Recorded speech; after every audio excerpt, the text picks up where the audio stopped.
नमस्कार, देवभूमि समाचार देख रहे हैं आप। आपके साथ मैं हूं स्वीटी दीक्षित। रुक करेंगे उत्तराखंड की खबरों की ओर। मुख्यमंत्री पुष्कर सिंह धामी 3 दिवसीय दिल्ली दौरे के बाद देहरादून पहुंचे और प्रदेश में बारिश के अलर्ट को देखते हुए सीधे आपदा कंट्रोल रूम निरीक्षण के लिए पहुंचे। बता दें कि पिछले 24 घंटे में प्रदेश के अलग अलग हिस्सों में हो रही बारिश के कारण हुए नुकसान से जिसका सीएम धामी ने अधिकारियों से रिपोर्ट लिया है और अधिकारियों को अलर्ट और आपदा पीड़ितों को राहत पहुंचाने के निर्देश दिए हैं। साथ ही बता दें कि मौसम विभाग ने अगले 3 दिन प्रदेश के 10 जिलों में भारी बारिश का अलर्ट जारी किया है।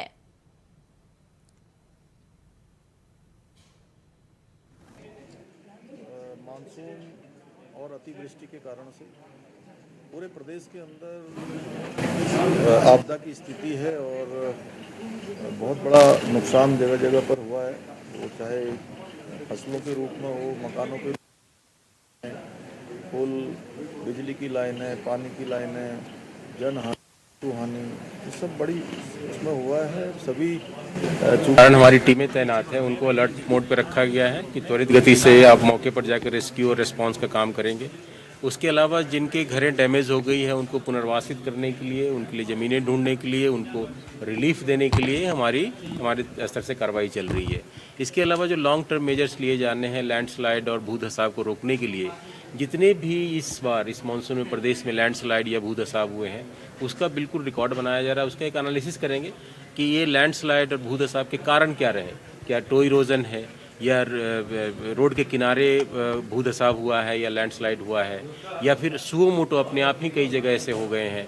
इस बार तो ये भी देखा हमने कि कई ट्रांसमिशन लाइनें, बड़ी बड़ी जो टावर हैं वो भी डैमेज हुए हैं। उसका भी ये किया जा रहा है कि क्या कारण रहा।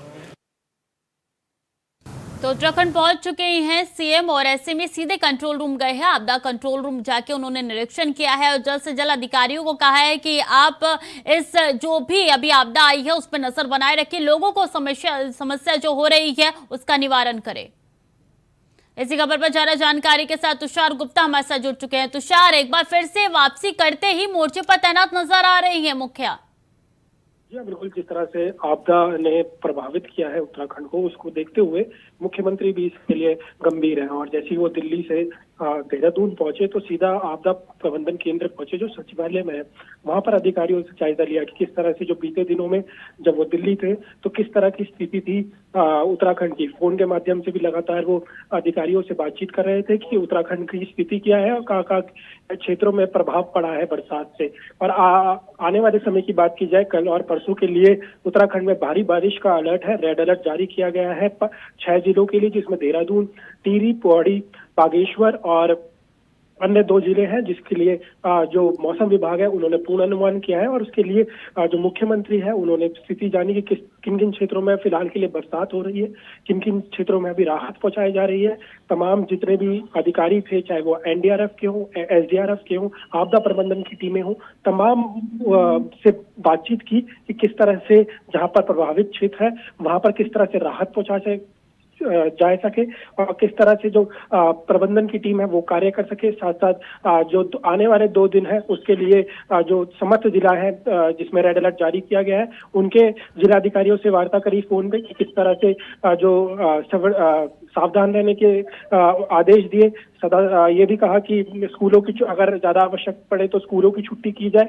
तो तमाम चीजों के लिए मुख्यमंत्री एक्टिव नजर आ रहे हैं, लगातार मॉनिटरिंग कर रहे हैं और एक बड़ी एक घोषणा कहा जा सकता है कि जिनके मकान आपदा में टूटे हैं उनके लिए एक योजना लाई जाएगी। तो एक बड़ी राहत उनको भी मिल सकती है क्योंकि बेघर हो जाते हैं ऐसे में लोग, जिनके मकान क्षतिग्रस्त हो जाते हैं बाढ़ में या फिर कहा जाए तेज बहाव में, तो उनके लिए एक बड़ी राहत योजना अगर ये आती है तो काफी राहत होगी। तो मुख्यमंत्री जितनी भी, चाहे वो आपदा पीड़ित हो, जिनके जनहानि हो, उनको मुआवजा देना या फिर जो आने वाला उत्तराखंड है जिसके लिए अगर बात की जाए, जिस तरह की ये योजना आ रही है कि लोगों को नया मकान दिया जाएगा, उसके लिए किस तरह से कार्य किया जा रहा है वो कहीं ना कहीं प्रशंसनीय है। जी जी बिल्कुल, सीएम लगातार मोर्चे पर तैनात नजर आते हैं चाहे कोई भी मसला हो देवभूमि में। लेकिन इस वक्त की बात की जाए तो एसडीआरएफ की कितनी टीमें तैनात की गई है पूरे देवभूमि में, तुषार?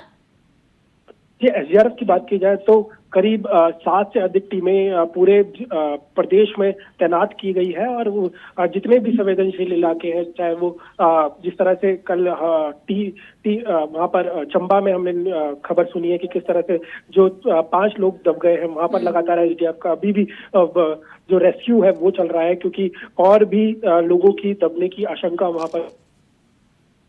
पर लोगों को खोजा जा रहा है कि और भी लोग हैं वहां पे कि उनकी रेस्क्यू या सर्च ऑपरेशन वहां पर चलाया जा रहा है। लेकिन बड़ी हालत पहुंची है, वहां पर 5 लोगों को मृत्यु हो गई है। वहीं कोटद्वार या काशीपुर की बात की जाए तो वहां पर जलस्तर लगातार बढ़ता जा रहा है। जो नदियां हैं, नाले हैं और जो उसके आसपास के घर है, वहां पर लगातार एसडीआरएफ और एनडीआरएफ अनाउंसमेंट कर रहा है। लोकल पुलिस वहां पर अनाउंसमेंट कर रही है कृपया जो नदियां हैं उनसे दूर रहें और जिनके घर पे ये खतरा मंडरा रहा है कि वो ढह जाएंगे, उन्हें सुरक्षित जगह पर शिफ्ट किया जा रहा है फिलहाल के लिए।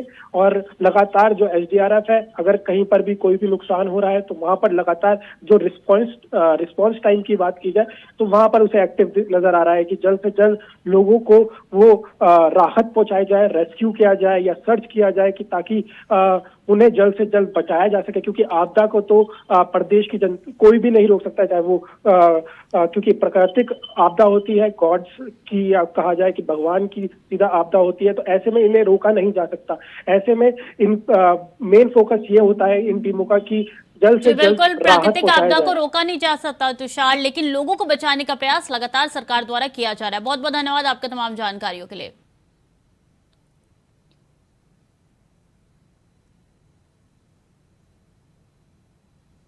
और उत्तराखंड में बारिश का सिलसिला लगातार जारी है। भारी बारिश के चलते प्रदेश में जनजीवन प्रभावित हो चुके हैं।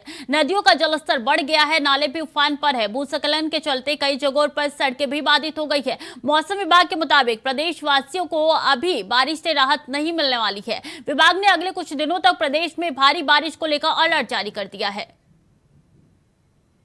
में एक बार फिर मौसम विभाग ने अलर्ट जारी किया गया है और आज की बात की जाए तो मंगलवार को ऑरेंज अलर्ट जारी किया है 5 जिलों के लिए, जिसमें देहरादून, टिहरी, पौड़ी, नैनीताल और बागेश्वर जिले हैं। और इनमें ऑरेंज अलर्ट मौसम विभाग ने जारी किया है। इसमें इन क्षेत्रों में भारी से भारी वर्षा हो सकती है। मैं अभी मौजूद हूँ देहरादून में और फिलहाल के लिए बारिश यहाँ पर रुकी है, लेकिन देर रात से ये देखा गया है कि कई क्षेत्रों में भारी बरसात हुई है और अभी फिलहाल के लिए बरसात रुकी है। अभी आसमान में देख सकते हैं काले बादल छाए हुए हैं। कई क्षेत्रों में अभी भी बारिश हो रही है, लेकिन अगले 2 दिन की बात की जाए 23 और 24 की, तो उसमें रेड अलर्ट जारी किया गया है। और वो जिले हैं 7 जिलों की बात की जाए तो उसमें जो 5 जिले आज के हैं और साथ साथ चंपावत भी और उधम सिंह नगर भी उसमें जुड़े हुए हैं। तो कहीं ना कहीं जो आने वाला 3 दिन है उत्तराखंड के लिए काफ़ी भारी होने वाला है। मुख्यमंत्री पुष्कर सिंह धामी फिलहाल दिल्ली पे हैं, लेकिन फ़ोन के माध्यम से लगातार अधिकारियों को दिशा निर्देश दे रहे हैं कि किस तरह से वो कार्य करें और अधिकारियों को चौकन्ने रहने की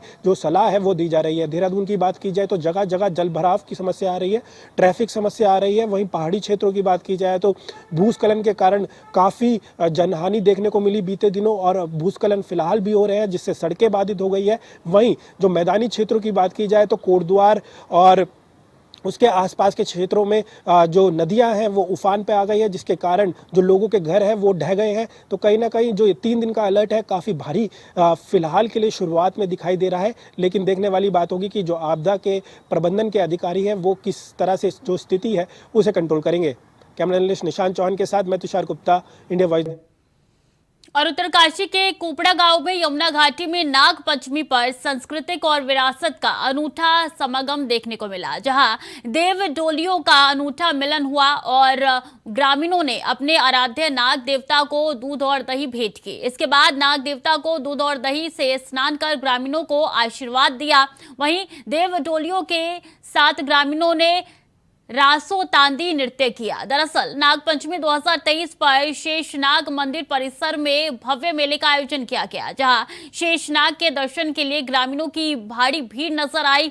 इस दौरान मंदिर परिसर में मक्खन की होली खेली गई। नाग पंचमी मेले में स्थानीय ग्रामीणों के साथ ही गंगा घाटी और देहरादून टिहरी जिले से सैकड़ों की संख्या में लोग पहुंचे। डोली शेषनाग की भादों के महीने में कभी बाहर नहीं आती थी और यहाँ के देवता के हमको जो संदेश मिला उनके आमंत्रित किया। उनके कहने पे हम सब लोगों के सद्भावना हुई और सब लोगों ने इस बार सब पिछले मिथ्याओं को झुटला करके हमने इस बार डोली भादों के मैंने बाहर निकाली और भविष्य में भी हम आप डोली को हमेशा के लिए बाहर निकालेंगे। आज भगवान श्री शेषनाग जी की नागपंचमी महोत्सव है।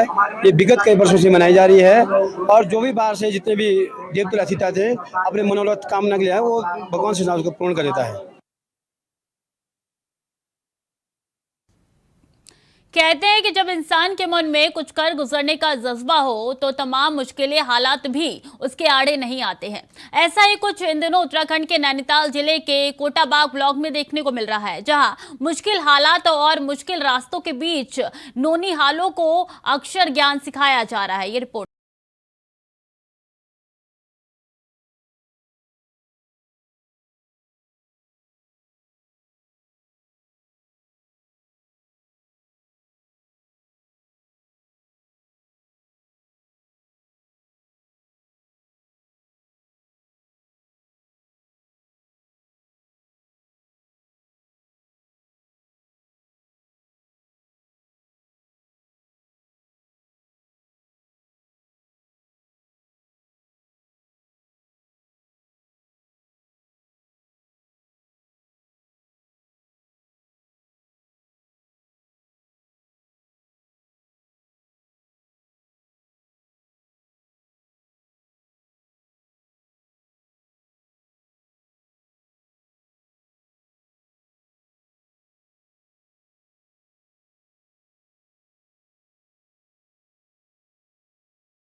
कई ज्ञानवर्धक जानकारियां उपलब्ध कराई जा रही हैं, जो उनके आने वाले भविष्य में बेहद काम आएंगी। आज हमारे स्कूल में घोड़ा लाइब्रेरी आई है, उसमें से हमें एक बुक मिली है, पौने दिया चकमा। आज हम घर जाके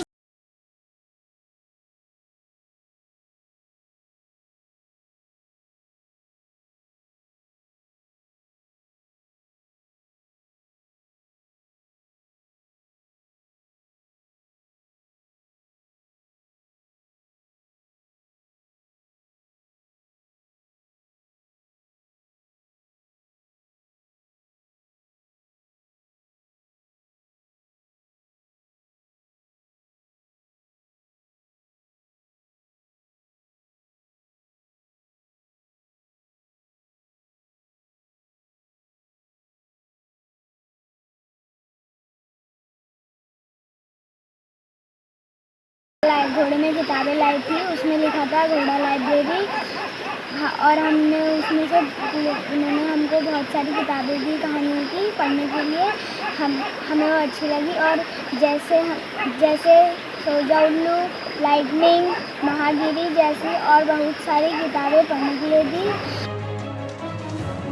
वहीं हिमोत्थान संस्था के शिक्षा प्रेरक शुभम बघानी ने बताया कि आज भी कोटाबाग के कई दुर्गम ग्रामीण इलाके ऐसे हैं जहां राज्य बनने के इतने साल बाद भी मार्ग की स्थिति बेहद दयनीय है, जिसके चलते वहां रहने वाले नौनिहालों को शिक्षा के लिए कई दिक्कतों का सामना करना पड़ता है, जिसको देखते हुए हिमोत्थान संस्था मुश्किल हालातों में भी बच्चों तक किताबें पहुंचाने का बीड़ा उठाए हुए है।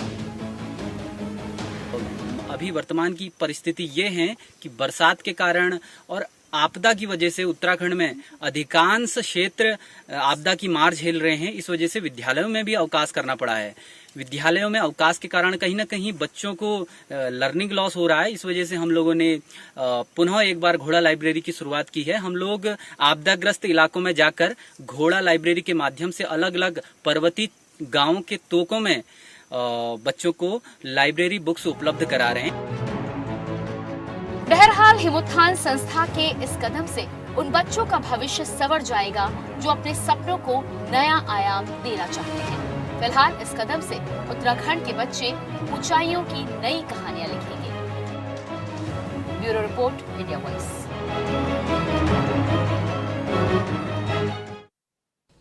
खबर में आगे बढ़ेंगे। अगली खबर डोईवाला से है, जहां पुलिस ने 12 किसान नेताओं पर मुकदमा दर्ज कर कार्रवाई की है। साथ ही पुलिस ने बिना परमिशन जुलूस निकालने और फिर मुख्यमंत्री का पुतला जलाने के मामले में कार्रवाई की है। बता दें कि पूरा मामला डोईवाला शुगर मिल को बंद कर जमीन बेचने की खबरों से किसानों में जुड़ा हुआ है और ऐसे में इस दौरान किसानों ने मिल गेट पर उग्र प्रदर्शन के साथ सीएम का पुतला दहन किया, जिसके बाद देहरादून एसएसपी ने डोईवाला, कोतवाल और लाल तड़प पुलिस चौकी के इंचार्ज को लाइन हाजिर किया। साथ ही पुलिस की कार्रवाई से किसानों में भारी रोष देखने को मिला है। किसानों का कहना है कि शासन प्रशासन किसानों का उत्पीड़न कर रही है।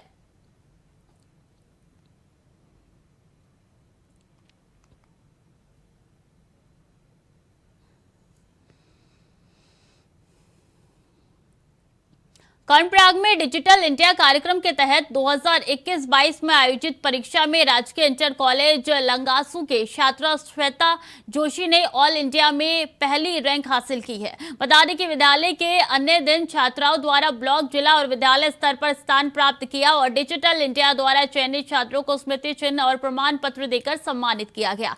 तो वहीं डिजिटल इंडिया के प्रोजेक्ट हेड नरेश कोहली ने बताया कि डिजिटल इंडिया के तहत विद्यालयों में डिजिटल माध्यम से लोगों को सशक्त बनाने और ज्ञान आधारित बदलाव लाना है, जिससे कि आम जनता डिजिटल इंडिया का आसानी से लाभ उठा सके।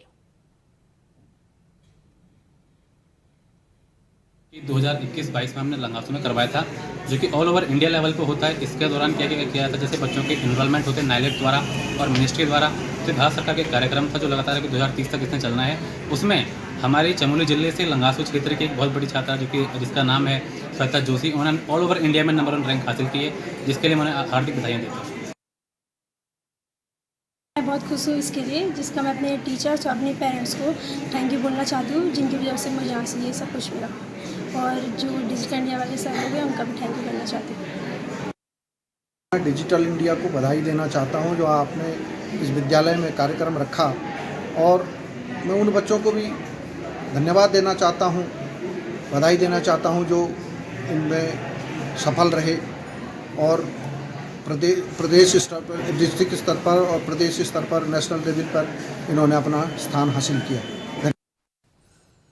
और उत्तरकाशी मुख्यालय से महज कुछ ही किलोमीटर दूर बोन गांव को विकास की नई गति देने के लिए सांसद टेरी गढ़वाल ने गोद ले रखा है, लेकिन गांव का विकास किस तरीके से हुआ है ये तस्वीरों में आप देख सकते हैं। आपको बता दें कि 2021 में आई बाढ़ के कारण यहां का पुल बह गया था। कई बार लिखित रूप से शिकायत देने के बाद भी आज तक पुल का निर्माण नहीं हो पाया है। ग्रामीणों का कहना है कि उनके बच्चे जान जोखिम में डालकर स्कूल जा रही हैं और ऐसे में कोई अनहोनी होने पर भगवान ही मालिक है। तो ये तस्वीर आप तक पहुंचा रहे हैं कि किस तरीके से बच्चे जो है जान को जोखिम में डालकर इस छोर से दूसरे छोर जा रहे हैं और ऐसे ही में अब ग्रामीणों का कहना है कि शिकायत कई बार दी गई है, लेकिन अभी तक कोई कार्रवाई नहीं हुई है, बनाने का काम शुरू नहीं हुआ है और सांसद ने गोद लिया है ताकि विकास हो सके, लेकिन विकास का यहाँ पे कुछ भी नामो निशान नहीं दिख रहा है और ऐसे में बच्चों को अपनी पढ़ाई के लिए जान को जोखिम में डालना पड़ रहा है और एक पार से दूसरे पार जाना पड़ रहा है। तस्वीरों में साफ तौर पर दिखाई दे रहा है कि तरीके से बच्चों को यहाँ पे कितना कष्ट उठाना पड़ रहा है और ऐसे में देखिए ये पुल के नीचे जो नदी बह रही है, कितना ज्यादा प्रवाह है इसका। अगर थोड़ा सा भी पैर फिसला तो सीधे नदी में बह जाएंगे बच्चे और देखिए किस तरीके से मशक्कत करनी पड़ रही है। उनके पेरेंट्स उनको एक शोर से दूसरे शोर ले जाने के लिए कितनी जद्दोजहद कर रहे हैं और यही तस्वीरें बताती है कि विकास के नाम पे यहाँ पे महज जुबानी जंग छिड़ी हुई है और कोई भी यहाँ पे काम दिखता हुआ नहीं हो रहा है। यहाँ पे कोई भी काम आगे बढ़ता हुआ नहीं दिख रहा है और ऐसे में बच्चे जो है काफी परेशानियों का सामना कर रहे हैं। ना सिर्फ बच्चे बल्कि बड़ों को भी इसी परेशानी का सामना करना पड़ रहा है। अस्पताल भी यहाँ से गुजर के जाना ही पड़ रहा है और ऐसे में ये तस्वीरें काफी कुछ बयां करती है। तो इसी खबर पर ब्रजेश पटियार हमारे साथ जुड़ चुके हैं, वर्तमान प्रधान है। प्रधान जी, कैसी तस्वीर निकल के सामने आ रही है? हेलो जी प्रधान जी, आवाज आ रही है? जी जी जी जी ये कैसी तस्वीर निकल के सामने आ रही है? मैडम, हमारे यहाँ 22-23 में पुल बह गया था, जो कि हमारे राजकीय inter college junior high school को जोड़ता है। हाँ। और जिससे कि काफी स्कूल के बच्चों को, छात्रों को बहुत समस्या का सामना करना पड़ रहा है। लेकिन तो क्यों अभी करना तक पड़ रहा है यह सामना? ठीक क्यों नहीं हुआ अभी तक? ठीक तो हमने इसका प्रकलन माननीय विधायक जी के माध्यम से प्रकलन तैयार करवाया था और प्रकलन तैयार करके शासन को भेजा था, लेकिन अभी तक इसमें कोई पैसा कोई धन स्वीकृति नहीं हो पाया। नहीं तो इतना वक्त क्यों लग रहा है? सवाल तो उठना लाजमी है विधायक प्रधान जी। जी इतना वक्त क्यों लग रहा है? बच्चे देख रहे हैं किस तरीके से यहाँ पे पुल पार कर रहे हैं, कौन इसकी जवाब देगा? प्रशासक देगा। तो क्यों नहीं पुल बन रहा है? क्योंकि कहा ये जा रहा है, सुनिए, ग्रामीणों की तरफ से कहा यह जा रहा है, लिखित में कई बार भेज दिया गया है, लेकिन पुल अभी तक बना नहीं है। जी, प्रशासक को हमने लिख के दे रखा है। तो क्या प्रशासन की ओर से क्या दलीलें दी जा रही हैं? प्रशासक की ओर से बोलते हैं कि इसका एस्टिमेट स्वीकृति के लिए जा रखा है इसका प्रकलन। ये जिस तरीके से पुल के नीचे नदी का बहाव है, अगर थोड़ा सा भी पांव फिसला तो आप जान सकते हैं कि बच्चे बह के कितनी दूर चले जाएंगे, जान को जोखिम में डाल के ये पुल पार कर रहे हैं। बिल्कुल बिल्कुल बिल्कुल मैम जी। तो जवाबदेही किसकी होगी इस पे? जवाबदेही मैम प्रशासक की होगी। हमने प्रशासक को कई तो बार कब प्रशासन जवाब देगा? पुल कब बनाएगा? इतना वक्त क्यों लग रहा है? 23 चल रहा है ये। जी जी जी, इतना वक्त क्यों? जवाब दीजिए मैडम। हमें अब हम क्या जवाब दे सकते हैं, वो तो प्रशासन। तो आप तो प्रशासन के अधिकारियों से आपने जानकारी पहुंचा दी होगी, उनका क्या इसमें जवाब आया? मैंने लिखित में कई बार माननीय डीएसपी साहब जिलाधिकारी महोदय को भी दे रखा था। कितनी बार दिया है आपने? 2 बार दे चुका हूँ।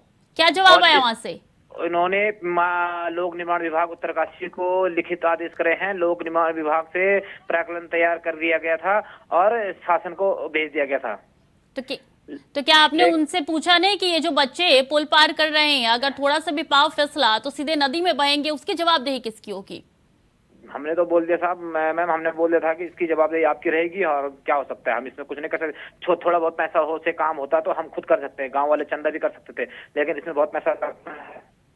कुल मिलकर टरकाया जा रहा है बात को।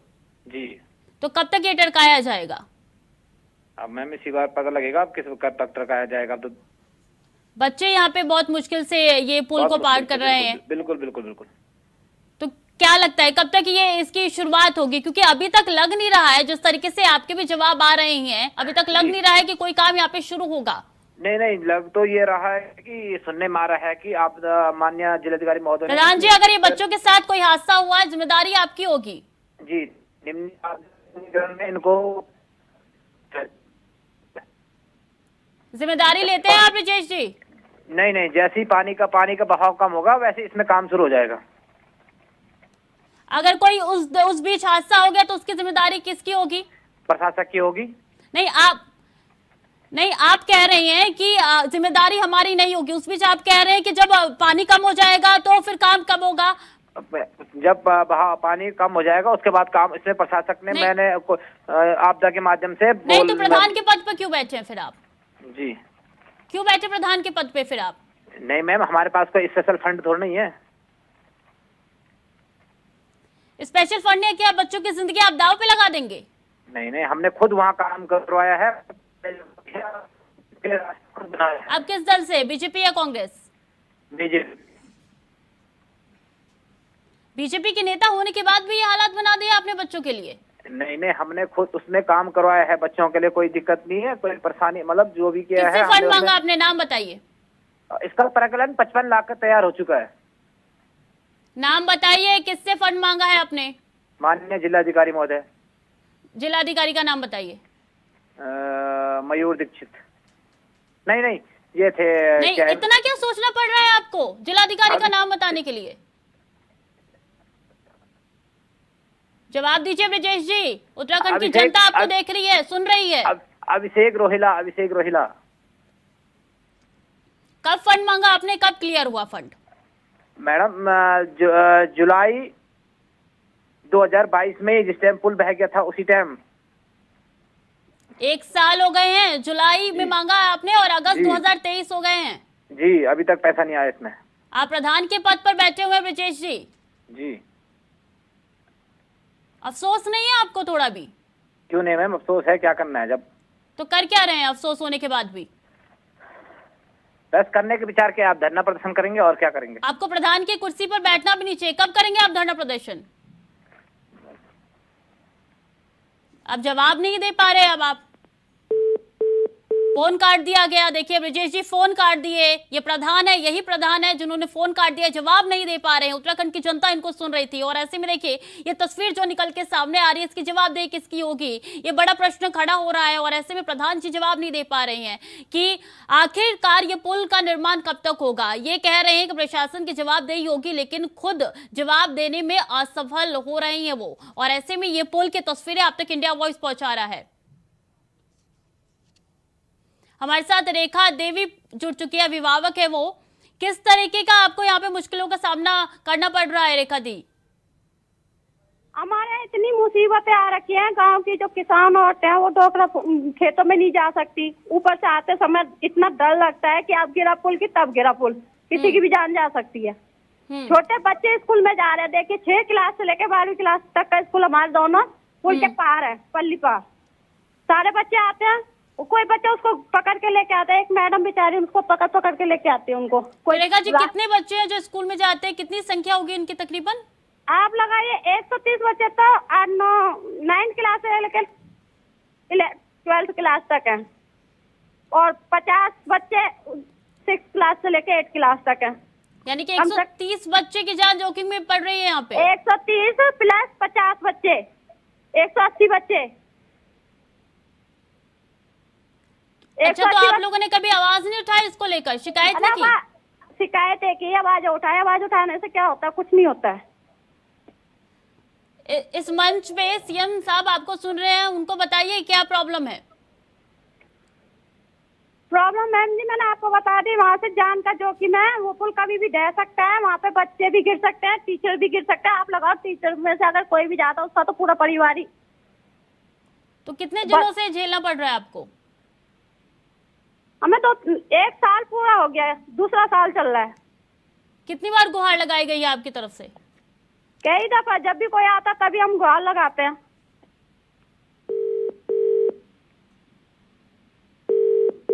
ये विधायक को फोन कर रहे हैं हम, विधायक के फोन की रिंग सुन रहे हैं आप। रेखा जी, विधायक जी से कनेक्शन करने की यहाँ पे कोशिश जारी है। सुरेश सिंह चौहान विधायक है, उनको संपर्क करने की कोशिश लगातार जारी है रेखा जी, और आप सीधे उनसे अपने सवाल पूछ पाएंगे। लेकिन ये जो तस्वीरें आ रही है, हम भी कोशिश कर रहे हैं कि विधायक जी फोन नहीं उठा रहे, विधायक जी कोशिश लेकिन लगातार जारी रहेगी इंडिया वॉइस की कि विधायक जी कॉल एक बार तो उठाइए, जनता आपसे जवाब सुनना चाहती है, मांगती है, क्योंकि ये जो तस्वीरें निकल के सामने आ रही है बेहद ही भयानक है, क्योंकि बच्चे यहाँ पे जान को जोखिम में डालकर पार कर रहे हैं और ये तस्वीर काफी ज्यादा संवेदनशील है। सुरेश सिंह चौहान है विधायक, ये घंटी बज रही है उनके फोन की, लेकिन फोन उठा नहीं रहे। एक बार फिर से सुनिए, वोट मांगने के लिए बहुत जल्दी विधायक पहुंच जाते हैं, लेकिन जनता जो है उनके बीच में नहीं पहुंच पाते, उनको क्या दिक्कतें हो रही है वो नहीं देखते हैं। और ऐसे में ये जो तस्वीरें निकल के सामने आ रही है, ये सीधे बताती है कि यहाँ पे लोगों को कितनी दिक्कतों का सामना करना पड़ रहा है।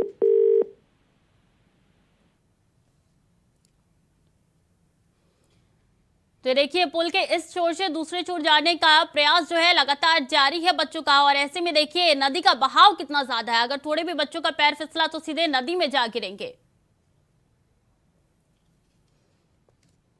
तो फिलहाल के लिए देवभूमि समाचार में इतना ही, खबरें लगातार जारी है, देखते रहिए इंडिया वॉइस।